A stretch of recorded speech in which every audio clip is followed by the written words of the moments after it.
Hallelujah, hallelujah, hallelujah. पिता आप पवित्र हैं, आप महान हैं, आप सर्वशक्तिमान हैं, आपके जैसा और कोई परमेश्वर नहीं है। आप ही हैं जो अद्भुत युक्ति करते हैं और आप ही हैं जो असंभव कामों को अंजाम देते हैं। आप ही हम सब के ऊपर दया कृपा करते हैं और हमें हमारे सब पाप गुनाहों के विषय में भी माफ़ करते हैं और तेरे ही लहू में हम सबको पवित्र करते हैं। हम सारा आदर सारी महिमा तुझे देते हैं। ये स्तुति आराधना धन्यवाद और जय की बेटे हम आपके नाम के प्रति अर्पित करते हैं। हमारे बेटों को पिता आप स्वीकार करें और प्रभु यीशु मसीह के नाम से इन गवाहियों के द्वारा भी सिर्फ हम आपके नाम को महिमा देते हैं कि तू तेरे लोगों के कार्य व्यापार के अंदर बरकत दे रहा है। बच्चों को भी विशेष आशीष देकर प्रभु आप उन्हें ऊंचा उठा रहे हैं पिता, उन्हें प्रतिष्ठा दे रहे हैं। आपका दिल से धन्यवाद करते हैं और धन्यवाद करते हैं कि तेरे द्वारा जो कुछ भी हमने कमाई के तौर पाया है उसका कुछ दशमांश प्रभु अर्पण उठाने के बेटों के तौर तेरे भवन में ले आए हैं। हमारे सारे बेटों को पिता आप स्वीकार करें, प्रभु यीशु मसीह के नाम में पवित्र ठहराए और जिन्होंने जो कुछ भी दिया पिता हम दिल से दुआ करते हैं कि उन्हें 100 गुना प्रतिफल देकर आशीषित करें और मसीह में हर एक को यह अनुग्रह प्राप्त हो ताकि सब कुछ उनके पास जो कुछ आवश्यक हो बहुतायत से रहे, किसी बात की कमी घटी न हो, न किसी के सर पर कर्जा हो, न किसी के सर पर मर्ज हो। जहाँ धन व्यर्थ बातों के अंदर बर्बाद होता है वे सारी कर्ज और मर्ज जैसी बातें परिवारों से दूर होने पाए, लेकिन हर परिवार के अंदर महिमा के धन के अनुसार तेरी आशीष हो जो मसीह में है और प्रभु तेरे लोग 1000 गुना अपने अपने कार्य व्यापार के अंदर बढ़ावार पाए और तेरी महिमा के लिए धर्म के कामों के अंदर बढ़ते जाए। हम सारी बातों के लिए तेरा दिल से धन्यवाद करते हैं। सारा आदर महिमा तुझे देते हैं। आप होने दे तेरे दास के ऊपर भी तेरी आत्मा का मस्सा और अभिषेक आने दे। बोलने वाला तेरा दास ना लेकिन तेरी आत्मा हम सब के साथ तेरे शब्दों के द्वारा बात करें और तेरे शब्द के द्वारा हम अपने जीवनों के अंदर एक नया प्रोत्साहन, एक नई आशा, एक विश्वास, एक नया जुनून पाकर हम ऊंचे उठें और तेरी महिमा के लिए हमारे जीवनों के अंदर शांति और आनंद हो। प्रभु यीशु मसीह के पवित्र और सामर्थी नाम से एक जोरदार ताली देंगे परमेश्वर की महिमा के लिए और भाई कुमार तोलानी जी का परमेश्वर की वेदी के ऊपर स्वागत करते हैं।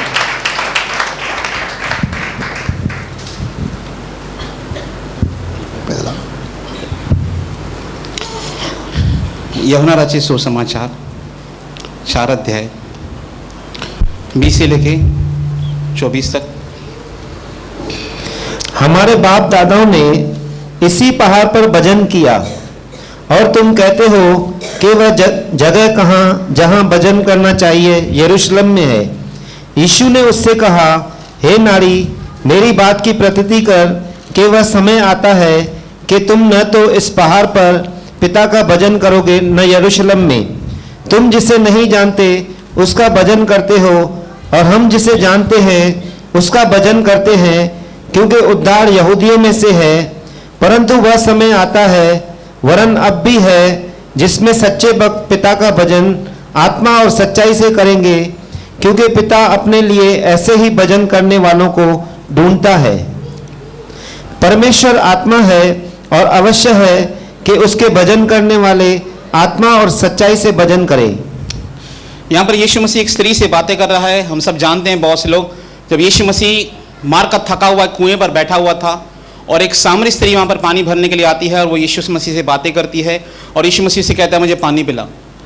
और वो कहती है अगर तू मुझे जानता कि मैं कौन हो तो तुम मुझसे पानी नहीं मांगता। मैं एक सामरी स्त्री हूँ, अन्य जाति हूँ, और तुम यहूदी लोग अन्य जाति से कोई संबंध नहीं रखते। और यीशु मसीह से सवाल करता है और उससे बातें करता है और तब उससे पता चलता है कि ये जो व्यक्ति मुझसे बातें कर रहा है कोई भविष्यवक्ता है, क्योंकि यीशु मसीह ने उसके जीवन के बारे में उसे बताया। और फिर यीशु मसीह यहाँ पर एक बात उनसे कहते हैं और वो स्त्री उससे कहती है हमारे बाप दादों ने इसी पहाड़ पर आराधना की। यहाँ पर भजन लिखा है, अनुवादक ने यहाँ पे भजन लिखा है, पर इंग्लिश में इसको वर्शिप वर्ड यूज किया है। आज हम देखने जा रहे हैं जो परमेश्वर के वचन से एक सच्चा आराधक कौन है और कैसा है। आराधना करना केवल गीत गाना नहीं है। आराधना करना केवल पुलपिट पे खड़े होकर गीत गाना नहीं है, ना ही घर पे गीत गाना आराधना होती है। केवल आराधना क्या होती है, बाइबल इसके बारे में क्या बताती है। भजन करना, जिसको भजन वर्ड यूज किया गया है, उसको एग्जैक्टली वर्ड है आराधना, और इंग्लिश में उसको वर्ड किया गया है वर्शिप। यीशु मसीह कहते हैं, स्त्री कहती है हमारे बाप दादों ने इसी पहाड़ पर आराधना की और तुम कहते हो कि वह जगह जहां आराधना करनी चाहिए यरूशलेम में है। सब लोग यहां पे कलीसिया में खड़े होके पुलपिट पे आके स्तुति आराधना नहीं कर सकते, पर सब लोग वर्शिपर बन सकते हैं। यहां पर खड़े होके गीत गाना सब लोग नहीं गा सकते, पर प्रत्येक विश्वासी जो यीशु मसीह पर विश्वास करता है वो परमेश्वर का आराधक बन सकता है।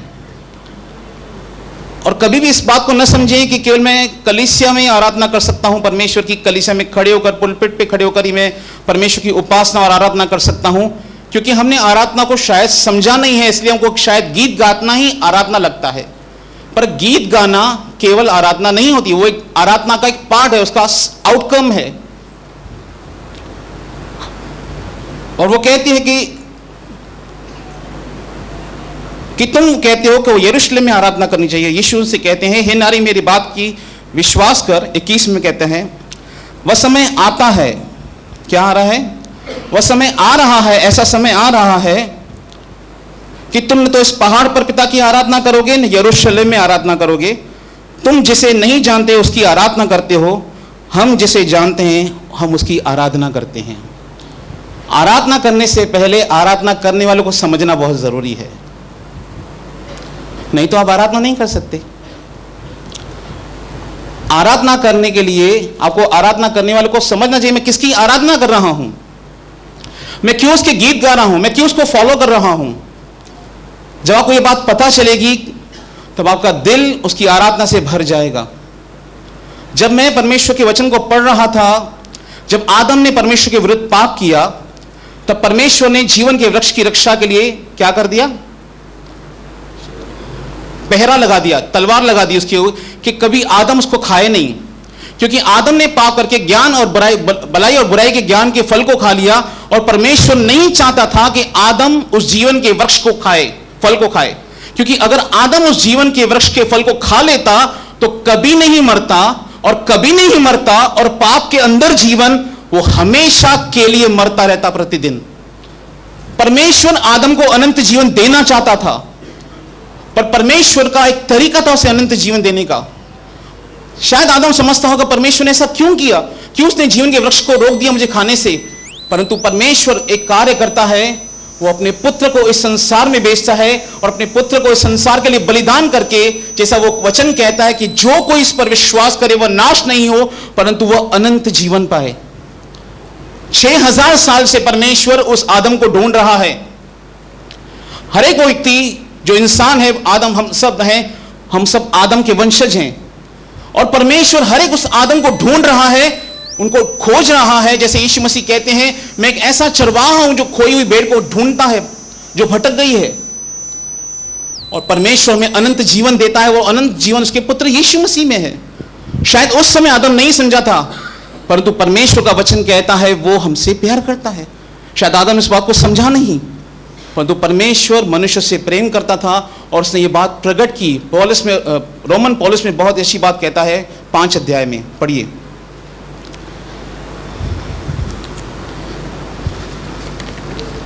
रोमन्स 5:5। और आशा से लज्जा नहीं होती, क्योंकि पवित्र आत्मा जो हमें दिया गया है उसके द्वारा परमेश्वर का प्रेम हमारे मन में डाला गया है। क्योंकि जब हम निर्बल ही थे, जब हम निर्बल थे, कब थे? सारी मानव जाति के लिखा है, जब हम निर्बल थे तो मसीह ठीक समय पर भक्तहीनों के लिए मरा। मसीह किसके लिए मरा? भक्तहीनों के लिए, अर्थात हम सारी मानव जाति के लिए। हाँ, किसी धर्मी जन के लिए कोई मरे यह तो दुर्लभ है। किसी धर्मी जन के लिए कोई मरे यह दुर्लभ है, परंतु क्या जाने किसी भले मनुष्य के लिए कोई मरने का भी हियाव करे। परंतु परमेश्वर हम पर अपने प्रेम की भलाई इस रीति से प्रकट करता है। परंतु परमेश्वर हम पर अपने प्रेम की भलाई किस रीति से प्रकट करता है? इंग्लिश में लिखा है, न्यू किंग जेम्स ट्रांसलेशन में, गॉड डेमोन्स्ट्रेट हिज लव। परमेश्वर अपने प्रेम का प्रमाण दे रहा है क्रूस पर कि मैं सारी मानव जाति से प्रेम करता हूं। उस खोए हुई आदम को जो परमेश्वर से दूर चला गया था, उसे फिर से पाने के लिए परमेश्वर ने अपने पुत्र यीशु मसीह को बलिदान किया, और उसे अनंत जीवन देने के लिए उसने अपने पुत्र का बलिदान किया। और ये क्या कहते हैं यीशु मसीह यहां पे 21 में, यीशु ने उससे कहा, हे नारी मेरी बात का विश्वास कर, वह समय आ रहा है कि तुम न तो उस पहाड़ पे पिता की आराधना करोगे न यरूशलेम में। तुम जिसे नहीं जानते उसकी आराधना करते हो, हम जिसे जानते हैं। जब आप परमेश्वर को जान गए, जब आपने उसको जानना शुरू किया, तब आप एक ट्रू वर्शिपर बनना शुरू हो जाएंगे। जब आप उसके प्रेम को समझेंगे कि वो परमेश्वर, मैं उस दिन सोच रहा था इस बात को, मेरे मन में प्रार्थना में ये थॉट आया, जब यीशु मसीह एक दिन का था, जब यीशु मसीह एक दिन का था, क्या उसे पता था मैं परमेश्वर हूं? आप समझ रहे हैं मेरी बात? जब यीशु मसीह मां के गर्भ से निकला और एक दिन का या 2 दिन का था, 6 महीने का था, क्या उसे पता था मैं परमेश्वर हूं? उसने अपने मन से भी परमेश्वरत्व को बाहर निकाला, अर्थात वो ईश्वर का पद छोड़कर मनुष्य बनकर आया। न केवल मनुष्य बनकर आया, पर उसने अपनी ईश्वरत्व को पूरी रीति से त्याग दिया। अपने मन से भी यह निकाल दिया कि मैं परमेश्वर हूं। आप कल सोच रहे हैं आप मेरी बात समझ रहे हैं? जब यीशु मसीह 3 महीने के थे, वो परमेश्वर थे, मैंने ऐसा नहीं कह रहा हूं, पर उसके मन से वो बात नहीं थी। वो जब 6 महीने के थे, 8 महीने के थे, क्या 8 महीने बच्चे का मन कार्य करता है? वो समझता है कुछ बातों को? जब परमेश्वर मनुष्य बनने का निर्णय लेता है, तो अपने ईश्वरत्व को छोड़कर, अर्थात पूरी रीति से मनुष्य का रूप धारण करता है। किसके लिए? हमारे लिए। मैं नहीं जानता कब उसे पता चला उसकी सेंसेस के अंदर, मैं ईश्वरीय पुत्र हूं और मुझे सारे मानव जाति के लिए बलिदान होना है। कहने का तात्पर्य क्या है? उसने क्यों किया? क्यों वो सर्वशक्तिमान परमेश्वर अपने सिंहासन को छोड़कर एक साधारण जिंदगी जीने के लिए आया? क्योंकि वो हमसे प्यार करता था। क्रूस पर क्यों मरा? हमें अनंत जीवन देने के लिए। और जब हम इस बात को समझेंगे कि उसने पूरा अपना ईश्वरत्व छोड़ा मेरे लिए, केवल ईश्वरत्व नहीं छोड़ा, पौलुस कहता है 2 कुरिन्थियों उसके 5:21 में, जो पाप से अज्ञात था, 1 जॉन उसके पहले चैप्टर में लिखा है, परमेश्वर ज्योति है, उसमें कुछ भी अंधकार नहीं है। कितना? रत्ती भर अंधकार उसके अंदर नहीं है। और जिस परमेश्वर के अंदर कुछ भी अंधकार नहीं है, कुछ भी पाप नहीं, कुछ भी कुटिलता नहीं है, वो परमेश्वर 2 कुरिन्थियों उसके 5:21 में क्या लिखता है? पढ़िए। हम जिसे जानते हैं हम उसकी आराधना करते हैं। अगर आप सच में परमेश्वर को जानना शुरू करोगे ना, एक सच्चे आराधक बनने की आप शुरुआत करोगे। जो बोलना नहीं पड़ेगा 7 बजे इधर आओ, 7:15 बजे नहीं आओ, 7:30 बजे मत आओ, 7:45 बजे आओ।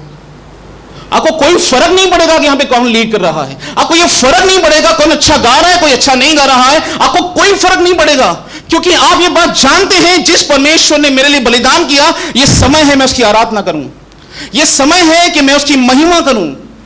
वो परमेश्वर संध्या के समय रोज आदम के साथ संगति करने आता था। और नीति वचन की पुस्तक उसके 8:31 में लिखा है, मेरा सुख, बुद्धि कहती है, मनुष्य की संगति से होता था। जब ईश्वर को सुख देने का समय आए, मुझे जब ईश्वर को सुख देने का समय आए, तो मैं कहां हूं? बहुत से लोग अपने काम में रहते हैं, मैं उनके लिए नहीं कहता। बहुत से लोग अपना बिजनेस छोड़ के आते हैं, पर मैं विशेष उनके लिए कहता हूं जिनके पास समय है, उसके बाद भी वो लेट आते हैं। रीजनिंग बहुत होगी, ये आराधक मुझे पसंद नहीं, इसकी लीड करने का तरीका पसंद नहीं, ये अच्छा बजाता नहीं, वो अच्छा गाता नहीं। ये रीजनिंग, ये सेकेंडरी है सबकी चीजें, क्योंकि आप नहीं जानते परमेश्वर को, शायद इसलिए आपके अंदर ऐसी सोच है। अगर आप परमेश्वर को जान गए तो आपके अंदर रीजंस नहीं रहेंगे वर्शिप नहीं करने के लिए। आपका दिल धन्यवाद से भर जाएगा। हम जिसे जानते हैं हम उसकी आराधना करते हैं। क्या जानते हैं परमेश्वर के बारे में? पौलुस जानता था परमेश्वर के बारे में। 2 कुरिन्थियों 5:21 पढ़िए। जो पाप से अज्ञात था उसी को उसने हमारे लिए पाप ठहराया कि हम उसमें होकर परमेश्वर की धार्मिकता बन जाएं।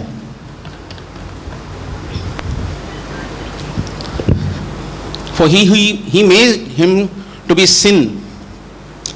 यीशु को क्या किया? पाप बना दिया, पापी नहीं बनाया। इसलिए ऐसे कोई सॉन्ग्स नहीं हमें गाने जिसमें वो गीत आते हैं, ये तेरे खातिर मेरे खातिर यीशु पापी बना। यीशु पापी नहीं बना। जो पाप से अज्ञात था उसी को उसने हमारे लिए पाप ठहराया कि हम उसमें होकर परमेश्वर में धर्मी बन जाए। नहीं लिखा है परमेश्वर की धार्मिकता बन जाएं, परमेश्वर की राइचियसनेस बन जाएं। और उसकी राइचियसनेस उसके अर्थात धार्मिकता प्राप्त करने के लिए उसने क्या किया? जिस बात से उसे घृणा है पाप से, वो आपके और मेरे लिए पाप बना। जब आप इस बात को समझेंगे, जब आप इस बात को जानना शुरू करेंगे कि वो ईश्वर मेरे लिए पाप बना, जिस बात से उसे घृणा आती है, जिस अंधकार के साथ वो कभी सहभागिता नहीं कर सकता, वो हमारे लिए पाप बना। क्यों? क्योंकि बाइबल स्पष्ट बताती है ईश्वर अपना प्रेम संसार को दिखाना चाहता था कि मैं तुमसे प्यार तुमसे प्यार करता हूं। वो बोलता आया है आराम से, पर हम समझ नहीं पाए कभी। पर जब हम समझ नहीं पा रहे थे तो उसने वो कार्य करके दिखाया जिससे मानव जाति इस बात को समझे कि मैंने तुम्हारे पापों के लिए बलिदान दिया है। और जब एक विश्वासी यीशु का फॉलोअर या कोई अन्य जाति का व्यक्ति जब इस बात को समझना शुरू करता है कि उसने मेरे लिए ये सब काम किया है। अगर आपके पास केवल रटा रटा ज्ञान है, केवल खाली बातें मालूम है आपको, ये वचन यहां लिखा है वहां लिखा है, तो शायद आपको उसका अर्थ न समझ में आए। पर अगर आप इस बात को समझ गए कि मैं एक अनंत मृत्यु की ओर जा रहा था और यीशु ने अपना मूल्य चुकाकर, अपने प्राण देकर, अपना बलिदान देकर मुझे उस नरक से बचाया है और मुझे परमेश्वर पिता से मेल मिलाप कराया है, तो कोई आपको रोक नहीं सकता यहां पे आराधना करने के लिए। कोई आपको रोक नहीं सकता आपको यहां पे आने के लिए। आप हमेशा तैयार रहेंगे क्योंकि आप जानते हैं मैं किसकी आराधना करने के लिए यहां पर जा रहा हूं। क्या ये बातें हमारे सामने नहीं आती? जैसी बातें आपके सामने आती हैं, हम सबके सामने आती हैं, पर आपको एक निर्णय लेना पड़ेगा। बहुत से लोग कहते हैं बारिश के समय में आज बहुत जोरदार तूफान है, मैं नहीं आऊंगा, बहुत बारिश चल रही है, मैं आज कलीसिया नहीं पहुंच पाऊंगा। यीशु एक व्यक्ति से दुष्ट आत्मा निकालने के लिए आंधियों तूफानों को क्रॉस करके जाता है। कल्पना कीजिए, एक व्यक्ति से दुष्ट आत्मा को निकालने के लिए सारे आंधी और तूफानों को चीर कर वो वहां पर पहुंचता है। और हम एक 3 किलोमीटर का, 2 किलोमीटर का, 1 किलोमीटर का सफर तय नहीं करते कलीसिया आने के लिए, बहाने बनाते हैं, मेरी इससे नहीं जनती, मेरी उससे नहीं जनती, मुझे ये अच्छा नहीं था, मुझे वो अच्छा नहीं था, कलीसिया में आराधना बरोबर से नहीं करते हैं। आपके लिए ये सेकेंडरी बातें होनी चाहिए। आपका ध्यान कहां पर है? हम नहीं जानते परमेश्वर को, इसलिए हम आराधना नहीं कर रहे हैं। अगर हम जानते तो कोई मुझे रोक नहीं सकता यहां पर आने के लिए कि मैं परमेश्वर की उपासना करूं। वो इंतजार करता है 7 बजे का, वो इंतजार करता है 7 बजे का कि यहां पर मेरे लोग आकर मेरी महिमा करेंगे, मेरे गीत गाएंगे, मुझसे संगति करेंगे, और हम उसे ये मौका नहीं देते। बहुत बार आप गीत गाते हैं, हम गीत गाते हैं, सपन्या में लिखा है वो तुम्हारे प्रेम के मारे चुपका रहेगा और तुम्हारे लिए गाता रहता है। स्तुति आराधना सिंगल साइड नहीं है, ये ड्यूएट सॉन्ग है, क्योंकि आपको स्वर से सुनाई नहीं दे रहा परमेश्वर गा रहा है, इसलिए आपको पता नहीं चलता। पर वर्शिप, एक गीत गाना, परमेश्वर की महिमा करना यहां पे कलीसिया में सिंगल साइड नहीं होता, ड्यूएट है। ड्यूएट सॉन्ग समझते हैं, यहां पे मेल फीमेल दोनों गाते हैं। परमेश्वर भी हमारे लिए गाता है, पर हम कहां हैं? हम कहां हैं? हमारी सोच में क्या चल रहा है? अगर आप इस बात को समझिए कि आराधना क्या होता है, आराधना करने वाला क्या होता है। मैं जब आज सोच रहा था प्रभु मैं कौन से विषय पे प्रचार करूं, तो मेरे पास 2 विषय सामने थे। दोनों विषयों को परमेश्वर ने कहा नहीं, इन विषयों पर नहीं, तो इस विषय पे प्रचार करेगा। मैंने कहा ठीक है, मैं इसी विषय पे प्रचार करूंगा। फिर से आएंगे 22 वचन में, 4:22 में, तुम जिसे नहीं जानते तुम उसकी आराधना करते हो, हम जिसे जानते हैं हम उसकी आराधना करते हैं, क्योंकि उद्धार यहूदियों में से है, यीशु मसीह कहते हैं उनसे। 23 वचन में वो कहते हैं, परंतु वह समय आता है, वरना अब है, जिसमें सच्चे भक्त पिता की आराधना आत्मा और सच्चाई से करेंगे। कहाँ से, कैसे करेंगे? आत्मा और सच्चाई से, सच्चाई से आराधना करेंगे। जो उनके हृदय में है, जो उनके मुंह पर रहेगा। कहीं ऐसा ना हो कि यीशु मसीह हमसे कहे तुम्हारा मुंह मेरे नजदीक है, तुम्हारा हृदय मुझसे दूर है। मेरा हृदय और मेरा मुंह दोनों परमेश्वर के नजदीक होने चाहिए। वो समय आता है कि परमेश्वर सच्चे भक्त को, जो पिता की आराधना आत्मा सच्चाई से करेंगे, पिता अपने लिए क्या ढूंढता है? ऐसे ही आराधकों को ढूंढता है। और आराधक होता क्या है हम देखेंगे। परमेश्वर आत्मा है। कौन है परमेश्वर? आत्मा है। और अवश्य है कि उसकी आराधना करने वाले आत्मा और सच्चाई से उसकी आराधना करें। जब खोजा जा रहा था किसी नगर की ओर, और वो कहता है, बाइबल कहती है वो यरूशलेम में आराधना करने के लिए आया था। क्यों आराधना करने के लिए यरूशलेम गया था वो? और यहां पर क्यों यरूशलेम का जिक्र किया गया कि यरूशलेम में लोग आराधना करने जाते थे? उत्पत्ति की पुस्तक 22 अध्याय। एक ट्रू वर्शिपर क्या होता है? बाइबल एक सच्ची आराधक को क्या कहती है? और आज जब मैं इस विषय पे सोच रहा था तो मेरे मन में एक बात आई। परमेश्वर को गायकों का समझ नहीं चाहिए। किसका? गायकों का समझ नहीं चाहिए, उसे याजकों का समझ चाहिए। क्योंकि याजक ही आराधना करते हैं। परमेश्वर को गायकों का समझ नहीं चाहिए। क्योंकि गीत गाना हम बहुत बार समझते हैं कि आराधना करना खाली गीत गाना बस, पर गीत गाना आराधना नहीं होता। उत्पत्ति की पुस्तक 22 अध्याय, यहाँ पर एक व्यक्ति है जो बाइबल का पहला आराधक बना। 22 से 1 से पढ़ेंगे। ध्यान से पढ़िए, ध्यान से सुनिए। इन बातों के पश्चात ऐसा हुआ कि परमेश्वर ने इब्राहिम से यह कहकर उसकी परीक्षा की कि हे इब्राहिम, उसने कहा, देख मैं यहाँ हूँ। परमेश्वर अब्राहम से कहता है, बातें करता है, परीक्षा करता है। और परीक्षा देखिए क्या है। उसने कहा, अपने पुत्र को, अर्थात अपने इकलौते पुत्र इसहाक को, जिससे तू प्रेम रखता है, संग लेकर मोरिया देश में चला जा और वहां उसको एक पहाड़ के ऊपर, जो मैं तुझे बताऊंगा, होम बलि करके चरा। उसने कहा, परमेश्वर ने कहा, अपने पुत्र को, अर्थात अपने इकलौते पुत्र इसहाक को, जिससे तू क्या करता है? परमेश्वर जानता था अब्राहम इसहाक से प्रेम करता है, क्योंकि उसे बुढ़ापे में यह बेटा हुआ था। 100 वर्ष की उम्र में परमेश्वर की प्रतिज्ञा के द्वारा उसे यह संतान हुई थी। और परमेश्वर कहता है, अपने बेटे को मेरे लिए बलिदान कर दे। और किससे? जिससे वो प्यार करता था। हाँ, सो इब्राहिम बिहान को तड़के उठा और अपने गधे पर काठी कसकर अपने 2 सेवक और अपने पुत्र इसहाक को संग लिया और होम बलि के लिए लकड़ी चीर ली। तब कूच करके उस स्थान की ओर चला जिसकी चर्चा परमेश्वर ने उससे की थी। अतः अब्राहम सवेरे उठा, उसने देर नहीं की। और ये कोई मामूली काम नहीं बोल रहा उसको परमेश्वर करने के लिए। सवेरे ही जाता है, आनाकानी नहीं करता है, सोचता नहीं, उपवास नहीं रखता कि कुछ सोचूं, टाइम पास करूं, थोड़ा समय को इधर उधर करूं। नहीं, वो सवेरे उठता है और अपने दासों को लेता है, काठी को कसता है, अपने 2 सेवकों को लेता है और होम बलि के लिए लकड़ी चीरता है। और मैंने बताया था होम बलि कैसे करते हैं। जब कोई किसी को होम बलि करता था परमेश्वर के लिए, तो क्या करता था? पहले लकड़ी को चीरता था, पूरी लकड़ी की एक वेदी बनाता था। उसके बाद उस पशु बलि को काट काट कर पूरी रीति से टुकड़े टुकड़े करके वहां पर परमेश्वर के लिए जला देता था। और उसमें से जो सुगंध निकलती थी वो ईश्वर को भाती थी। ये पुराने नियम की आराधना करने का नियम था, जो यीशु मसीह में आकर यह नियम बंद हो चुका है। पर हम देख रहे हैं आराधना शुरू कहां से हुई है। और वो लकड़ी चीरता है किसके लिए? होम बलि करने के लिए। आगे, तीसरे दिन इब्राहिम ने आंखें उठाकर उस स्थान को दूर से देखा। तीसरे दिन इब्राहिम ने आंखें उठाकर उस स्थान को दूर से देखा, जो स्थान परमेश्वर ने उसे दिया था। 3 दिन का सफर था उसके घर से। और उस उसने अपने सेवकों से कहा, उस समय ओला नहीं थी, उबर नहीं था, कुछ नहीं था, वो पैदल गधे के ऊपर जा रहे हैं 3 दिन के सफर पर। हाँ, गधे के पास यहीं ठहरे रहो, यह लड़का और मैं वहां तक जाकर और दंडवत करके फिर तुम्हारे पास लौट आऊंगा। उसने अपने सेवकों से कहा, वो वचन पढ़िए, 5 वचन।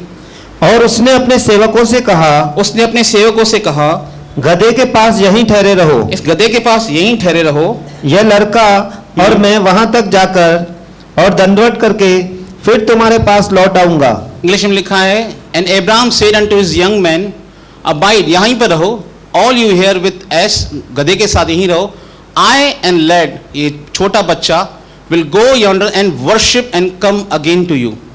पहली बात तो ये विश्वास दिखा रहा है कि मैं और मेरा बेटा वापस आएंगे। परमेश्वर से टेस्ट कर रहा था कि अब्राहम अपने बेटे को बलिदान करता है कि नहीं, क्योंकि परमेश्वर अब्राहम को देख रहा था कि अब्राहम इसहाक से प्यार करता है, और परमेश्वर देखना चाहता था क्या अब्राहम इसहाक को मुझसे ज्यादा प्यार करता है। कोई चीज है जिसे आप परमेश्वर से ज्यादा प्यार करते हैं, परमेश्वर देखता है, और परमेश्वर अब्राहम को टेस्ट करता है कि अपने बेटे को बलिदान कर जिससे तू प्यार करता है, और वो कहता है मैं और मेरा बेटा वापस आएंगे आराधना करके। वर्ड का वर्शिप। जो परमेश्वर को जानते हैं ना, वो जानते हैं कि परमेश्वर ऐसा नहीं है, इसलिए उसने ऐसा शब्द कहा। और इब्रानियों का पुस्तक लेखक कहता है अब्राहम ने अपने मन में सोच लिया था। उसकी मानसिकता क्या थी उस समय जानते हैं? उसकी सोच क्या चल रही थी उस समय?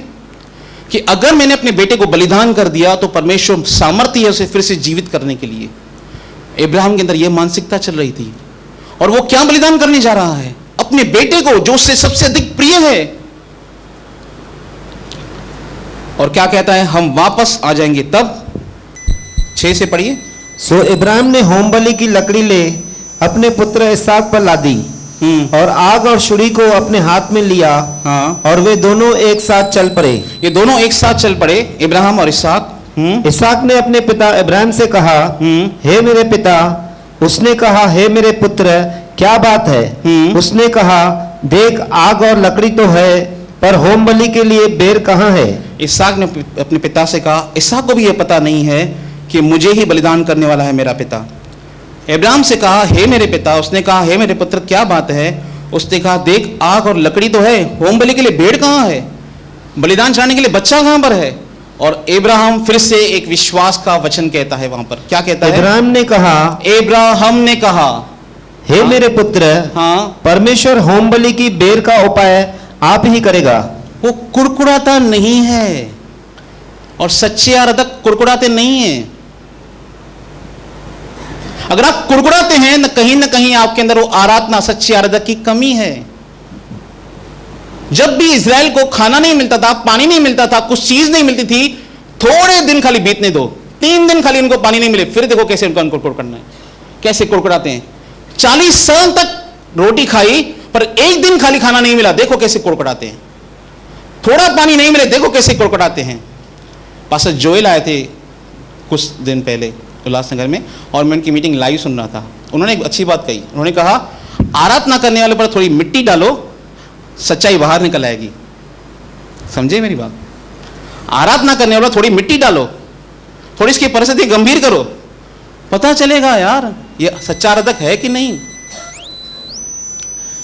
जब मेरी भतीजी राहेल छोटी थी, नर्सरी में जाती थी, हंसी खुशी जाती थी। अभी नर्सरी में प्ले ग्रुप में खिलाते हैं उसको, प्ले ग्रुप है, बस जाएगी, बच्चों के साथ खेलेगी, चली आएगी। कुछ दिनों के बाद जब उसका अपग्रेड हुई, वो जूनियर केजी में गई, तो रोने लगी, मैं नहीं जाऊंगी। अरे हमने बोला कि रोती क्यों है, समझ में नहीं आ रहा ये रो क्यों रही है। फिर बाद में पता चला भी इसका प्ले ग्रुप बंद कर दिया, इसकी पढ़ाई चालू करा दी है। मसीह में भी बहुत से लोग ऐसे हैं, आएंगे मसीह में नए नए, बहुत उत्साह, बहुत उत्साह, बहुत उत्साह, थोड़ी परीक्षा आई, और परमेश्वर, मैं कल्पना करता हूं इस बात को, 2 स्वर्गदूत आपस में बातें कर रहे हो, ये रो क्यों रहा है आज? पहले तो बहुत अच्छा चलता था। बोला परमेश्वर को भी जीवन जीना सिखा रहा है, इसलिए रो रहा है। पहले वो प्ले ग्रुप में जाती थी तो हंसी खुशी जाती थी, क्यों? उसे खेलना कूदना पसंद है। मसीह में नए नए आती हैं, आशीषें, क्षमा, चंगाई, सब इधर ही ध्यान है। और थोड़ा आगे बढ़े और थोड़ा आराधक बनने की ओर चले, फिर थोड़ी परीक्षा आई, रोना शुरू। प्रभु आप ऐसा क्यों कर रहे हैं मेरे साथ, मैं इस परिस्थिति में क्यों हूं प्रभु? इब्राहिम ये नहीं कहता परमेश्वर से, मैं ऐसा क्यों प्रभु, मेरे साथ ऐसा क्यों प्रभु, इतने सारे विश्वासी हैं, मैं ही ऐसा अकेला क्यों हूं प्रभु, इन परिस्थिति में केवल मैं ही क्यों प्रभु, केवल मेरी ही परीक्षा क्यों होती है ज्यादा कलीसिया में, और कोई नहीं कि परीक्षा करने जिसकी परीक्षा होती हो। सबके मन में केवल अपने आप के विचार घूमते हैं बस। परमेश्वर कुछ सिखाना चाहता है हमें, उसके रास्ते अलग हैं जिन्हें हमें समझना है। लिखा है इजराइलियों के बारे में, भजन संहिता 91-92 में लिखा है, इजरायलियों ने परमेश्वर के मार्गों को नहीं पहचाना कि परमेश्वर हमको इस मार्ग से क्यों लेके जा रहा है, पर उसने अपने मार्ग मूसा पे प्रकट किए।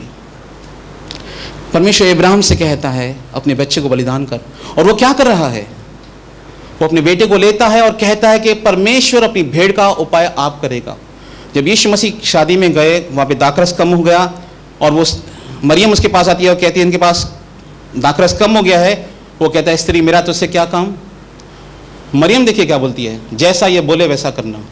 जो ईश्वर को जानते हैं, जो ईश्वर के साथ रिलेशन में है, उसकी सहभागिता में है, वो जानते हैं कि उसका स्वभाव कैसा है। वो लेने वाला परमेश्वर नहीं है, वो देने वाला परमेश्वर है। जो उसको जानते हैं, जो उसको जानते हैं, जो उसकी सहभागिता में रहते हैं, वो इस बात को समझते हैं ये ईश्वर लेने वाला ईश्वर नहीं है, ये ईश्वर देने वाला ईश्वर है।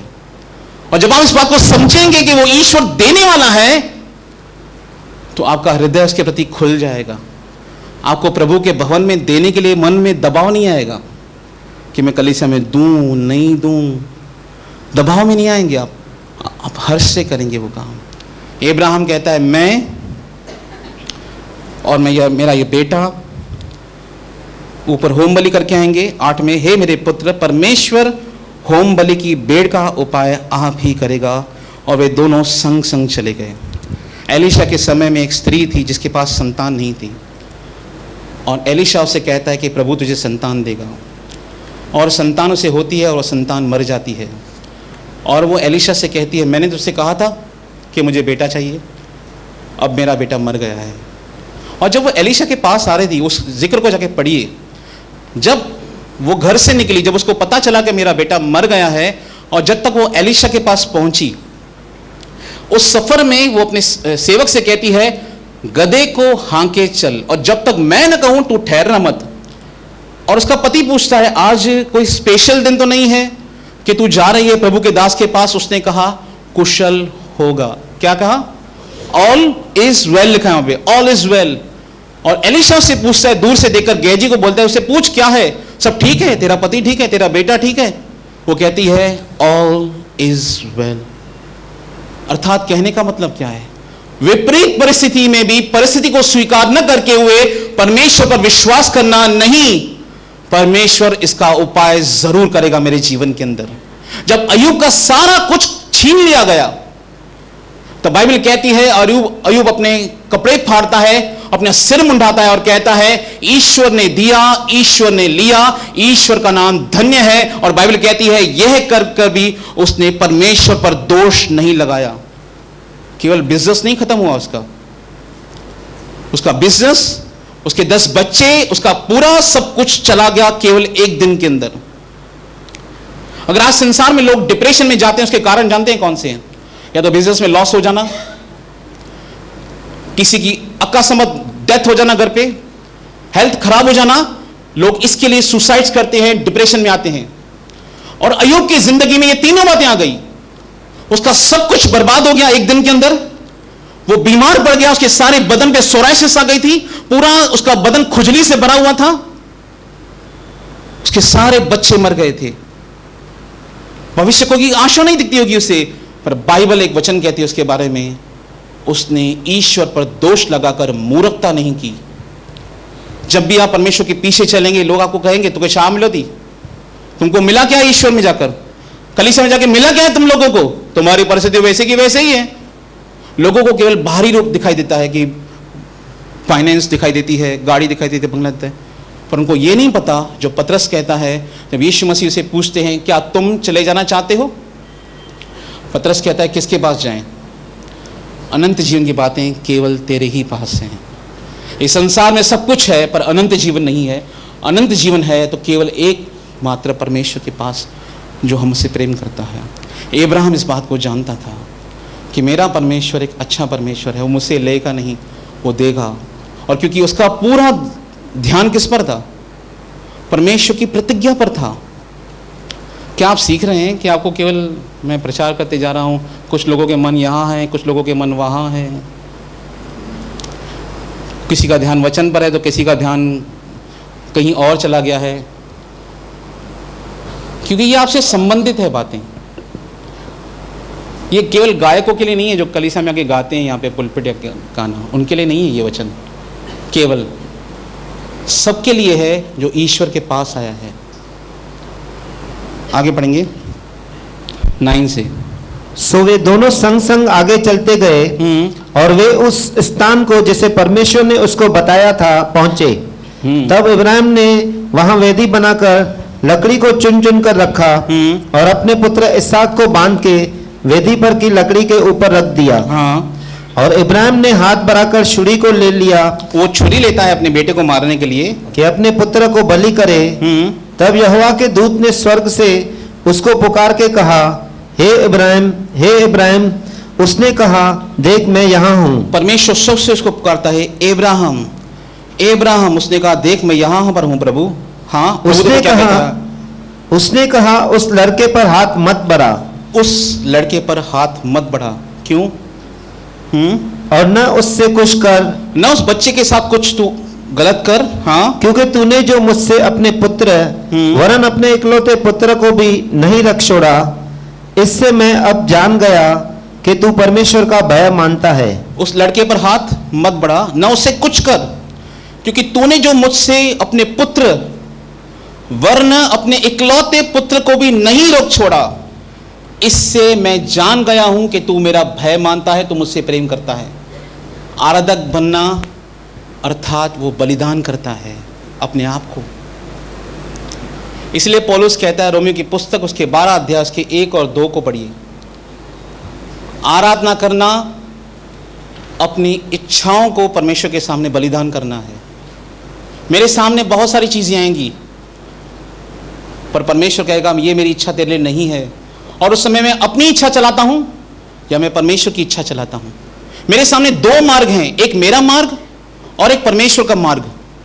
मैं किसका चुनाव करता हूं? जब परमेश्वर मुझसे कहे तो उसे क्षमा कर दे, तब मैं क्या क्षमा करता हूं? या मेरे मन या मैं खड़ा हूं प्रभु के साथ कलीसिया में गीत गा रहा हूं और मेरे मन में कुड़कुड़ाहट चल रही है दूसरे ब्रदर्स एंड सिस्टर्स के लिए, क्या यह आराधना है? क्या यह आराधना है? बिल्कुल नहीं। वहां पे क्या कहता है परमेश्वर? पौलुस क्या कहता है? एक आराधक कैसा होता है? इसीलिए हे भाइयों, मैं तुमसे परमेश्वर की दया स्मरण दिलाकर विनती करता हूं। इसलिए हे भाइयों, मैं तुमसे परमेश्वर की दया स्मरण दिलाकर विनती करता हूं, रिक्वेस्ट करता हूं। इंग्लिश में लिखा आई बिसीच यू। हाँ, कि अपने शरीरों को जीवित और पवित्र और परमेश्वर को भावता हुआ बलिदान करके चढ़ाओ, यही तुम्हारी आत्मिक सेवा है। अपने शरीरों को जीवित, पवित्र और परमेश्वर को पसंद आने वाला बलिदान करके चढ़ाओ, यही तुम्हारी आत्मिक सेवा है। अर्थात जब मैं परमेश्वर के पास आऊं, तब अगर परमेश्वर मुझे किसी चीज को मना करे करने के लिए और मैं उसकी बात मानता हूं, तो मैं आराधक हूं। अगर वो मुझे किसी चीज को मना करता है और मैं उसकी बात सुनकर वो काम करना बंद करता हूं, ये आराधना है। वो जिस मार्ग पर मुझे बोले कि इस मार्ग पे तू जा, तू मेरे लिए ये काम कर, और मैं उस मार्ग पे जाऊं और जैसा परमेश्वर मुझे कहे मैं वैसा करूं, इसको आराधना करते हैं, कहते हैं। जहां पर मैं अपने आप को बलिदान कर रहा हूं, जहां पर मैं अपनी इच्छाओं को बलिदान कर रहा हूं, जहां पर मैं अपनी सोच को, अपने अहंकार को, अपने अंदर के मनुष्यत्व को, जो अपनी सोच को पूरा करना चाहता है, जैसे नीति वचन की पुस्तक में लिखा है, तू अपनी समझ का सहारा नहीं लेना। जब मैं अपने आप को बलिदान करता हूं, जब मैं अपनी इच्छाओं को प्रभु के सामने सैक्रिफाइस करता हूं, जब मैं नम्र बनता हूं परमेश्वर के सामने और अपने को किसी से दूसरे से बेहतर नहीं समझता, जब मैं अपने आप को नम्र करता हूं और दूसरों से अपने आप को बेहतर नहीं समझता, तब परमेश्वर देखता है कि ये एक बलिदान बनता जा रहा है मेरे लिए। बहुत बार हमारे अंदर अहंकार आना बहुत ही कॉमन बात है। एक बिलीवर के अंदर अहंकार आना एक बहुत ही कॉमन बात है। खास करके जो सेवकाई करते हैं, हम जैसे लोग, चाहे प्रचारक हों, चाहे स्तुति आराधना के लिए खड़े हों, कोई टैलेंटेड व्यक्ति हो, घमंड आना, अहंकार आना बहुत ही कॉमन बात है। पर अगर एक प्रभु के सेवक के अंदर अहंकार आ जाए, तो वो उस दौर से गुजरेगा जैसे एलिया गुजरा। और जब एलिया इजबेल से डर कर एक झाऊ के पेड़ के नीचे जाके बैठता है और कहता है, हे प्रभु मुझे मेरे प्राण को ले ले, क्योंकि मैं अपने पुरखाओं से बेहतर नहीं हूं। क्यों ऐसा एलिया ने कहा? क्योंकि एलिया को आता था मेरे जैसा भविष्यवक्ता कौन है भाई? 850 नबियों को मारा है मैंने अकेले, इजबेल को, अहाब का विरोध किया, मेरे जैसा कोई भविष्यवक्ता है? वो कहता है प्रभु मैं अकेला हूं, अकेला आराधक हूं तेरा। प्रभु बोलता है तू अकेला नहीं है, 7000 लोग हैं और भी। हमको बहुत ज्यादा मां मेरे जैसा बिलीवर, मेरे जैसा कलीसिया में कोई है? अपने आप से बातें करते हैं, सामने नहीं बात करते कभी किसी से। सामने तो बड़े हम नम्र बन जाते हैं लोगों को दिखाने के लिए, अंदर सोचते हैं।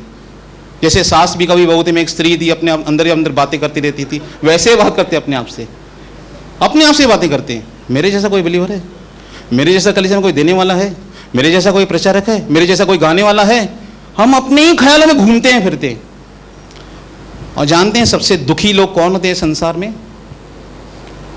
इस संसार के सबसे दुखी लोग वो हैं जिनके विचारों में केवल खुद ही घूमते रहते हैं।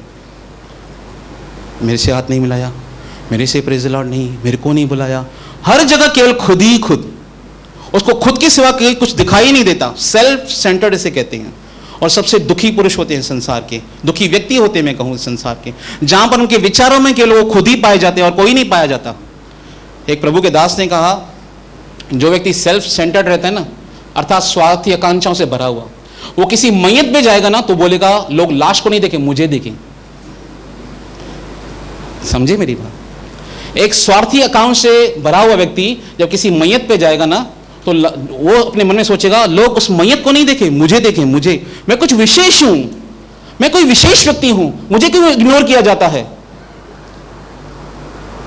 और प्रभु के दास ने टीचिंग मैंने ली थी एंड्रयू वोमाक से, उनसे सुना था, self centredness grief of all source. हर जगह केवल अपने बारे में ही सोचना। और जब आप एक आराधक बनते हैं, जब आप एक मसीह बनना शुरू करते हैं, तब आप पौलुस के समान सोचते हैं कि अपने से दूसरों को बेहतर समझो। आप दूसरों को प्रमोट करना शुरू करोगे, आगे बढ़ाना शुरू करोगे। जब तक पवित्र आत्मा नहीं भरता, एक पवित्र आत्मा भरे हुए विश्वासी में और एक पवित्र आत्मा से भरे हुए नहीं भरे हुए पवित्र विश्वासी से कैसे फर्क है? जानते हैं क्या फर्क है? एक पवित्र आत्मा से भरा हुआ विश्वासी और एक बिना पवित्र आत्मा से भरा हुआ विश्वासी के लक्षण क्या है जानते हैं? बिना पवित्र आत्मा से भरा हुआ विश्वासी क्या कहेगा? हम में से बड़ा कौन है? किसको पोस्ट मिलेगी कलीसिया में? उनको पोस्ट चाहिए, उनको समाज में कैसे कहते हैं, स्थान चाहिए। पतरस और लिखा है चेले लड़ते थे, यीशु मसीह कहता है मैं बलिदान होने जा रहा हूं, मैं तीसरे दिन मर जाऊंगा, और ये लोग इस पर भी डिस्कस नहीं कर रहे हैं। ये बोल रहे हैं इसके बाद बड़ा कौन होगा कलीसिया में, ये बताओ। ये तो जाने वाले, चलो ठीक है, अभी कलीसिया को लीड कौन करेगा ये बताओ। ये तब था जब वे पवित्र आत्मा से भरे हुए नहीं थे। और जब पेंटिकॉस्ट के दिन पवित्र आत्मा उतरा, ये लोग पूरी रीति से बदल गए। जब आप पवित्र आत्मा से भरे हुए रहेंगे ना, आप अपने को नहीं दूसरों को आगे प्रमोट करना शुरू करोगे। ये एक ट्रू वर्शिपर है। इब्राहिम ने बलिदान किया, किसको? इसहाक को करने के लिए किया। बाइबल क्या कहती है और रोमन्स में क्या लिखा है? ये तुम्हारी आत्मिक सेवा, this is your true worship. सूर्य को बलिदान करना परमेश्वर के सामने, ये ट्रू वर्शिप है। 2 कोरिन्थियंस उसके चैप्टर 3 में पौलुस एक बात पर जोर देता है, आत्मिक सेवा क्या होती है। आत्मिक सेवा और कुछ नहीं होती है, यीशु मसीह के समान दिन प्रतिदिन बनते जाना, यही आत्मिक सेवा है। इसका पौलुस 2 कोरिन्थियों 3 अध्याय में जिक्र करता है। इफिसियों की पुस्तक में आएंगे 5 अध्याय।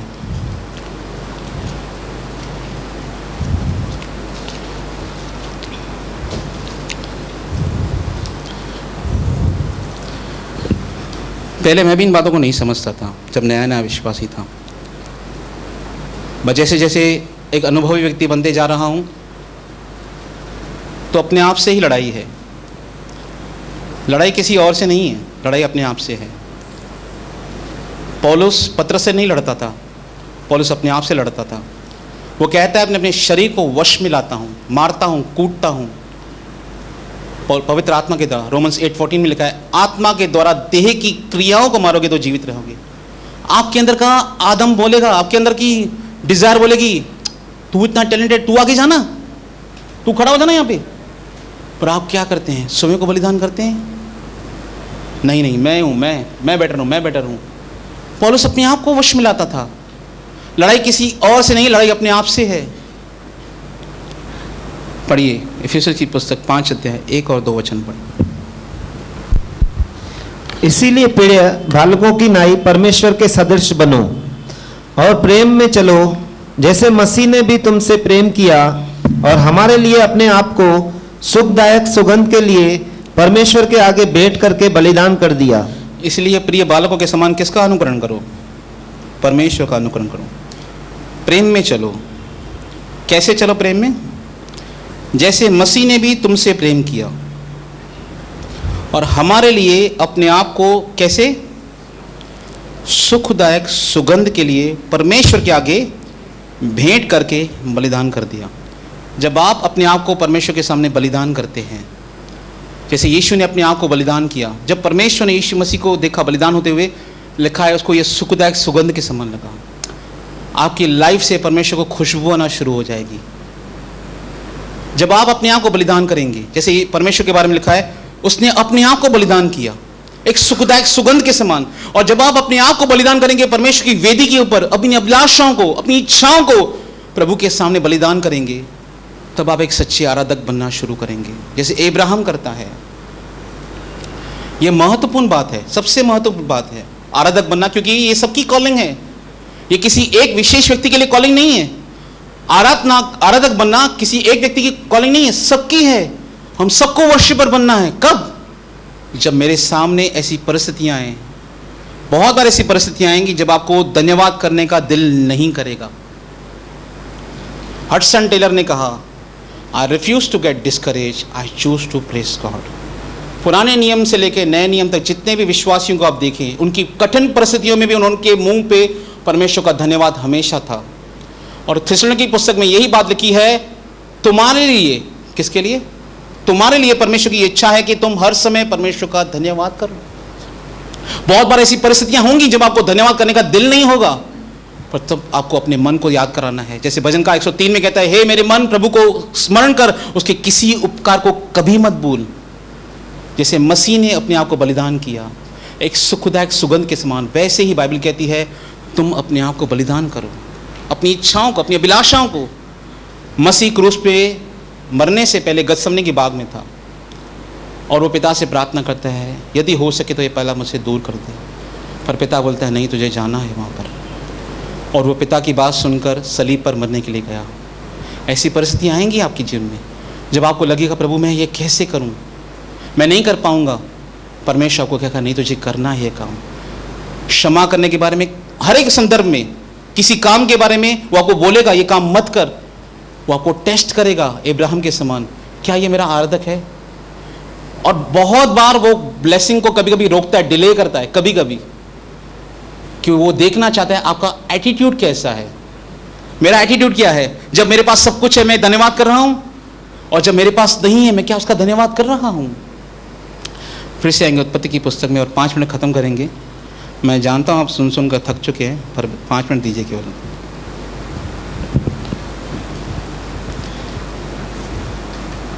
बारह वचन।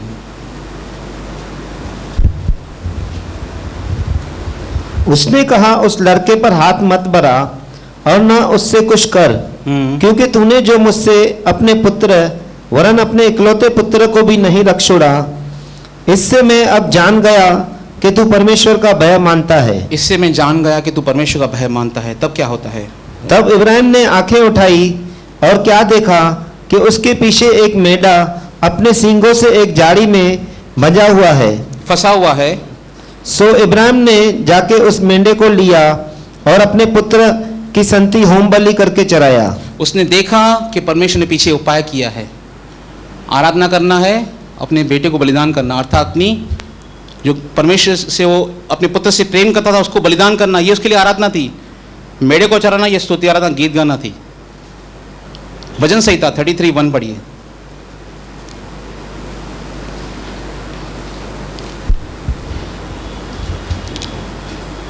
न्यू अमेरिकन स्टैंडर्ड बाइबल में इसका वर्जन देखिए कैसा लिखा है। मैं आपको बताता हूँ, पहले पढ़िए इसको, फिर मैं आपको बताता हूँ। हे धर्मियों, हे धर्मियों, यहोवा के कारण जय जयकार करो। हाँ, क्योंकि धर्मी लोगों को स्तुति करनी सोती है। धर्मी लोगों को स्तुति करना सोती है। न्यू अमेरिकन स्टैंडर्ड बाइबल में, क्योंकि new American standard Bible sentence to sentence translate किया गया है हिब्रू से। उसमें लिखा है sing for joy in the lord, प्रभु के लिए आनंद से गाओ। कैसे गाओ? मजबूरी से मत गाओ। जब आराधक बोले थोड़ा आवाज बढ़ाई तो मजबूरी नहीं होनी चाहिए आपकी, आनंद के साथ गाओ। Your righteous one press is becoming the upright. क्या कहता है? स्तुति, खराई से चलना यह स्तुति होती है। जब आप खराई से चलते हैं, जब आप अपने आप को बलिदान करते हैं, यह सच्ची स्तुति और आराधना है। स्तुति आराधना केवल गीत गाना नहीं है। स्तुति आराधना, जैसे प्रभु यीशु मसीह ने कहा, लोग तुम्हारे भले कामों को देखकर तुम्हारे स्वर्गीय पिता की महिमा करें, तुम्हारे पिता की स्तुति करें। और पतरस कहता है, पहला पतरस 2 अध्याय के अंदर, जिसने तुम्हें अंधकार के वश से निकाला है, तुम उसके गुणों को प्रकट करो। इंग्लिश में लिखा है, you show his praises among people. जब आपके जीवन को कोई देखेगा, एक सेक्रीफाइसिस जीवन, तब लोग कहेंगे ये एक ईश्वर का भय मानने वाला व्यक्ति है, और वो आपके विषय में परमेश्वर की महिमा करेंगे, स्तुति करेंगे। जैसे अब्राहम ने किया और परमेश्वर से इतना खुश हुआ कि उसके साथ प्रतिज्ञा बांधता है। परमेश्वर ऐसे आराधकों को ढूंढता है, यीशु मसीह कहता है, जो आत्मा और सच्चाई से उसकी आराधना करते हैं, जो केवल गीत नहीं गाते हैं। आप कभी भी गीत गाने को स्तुति आराधना मत समझिए।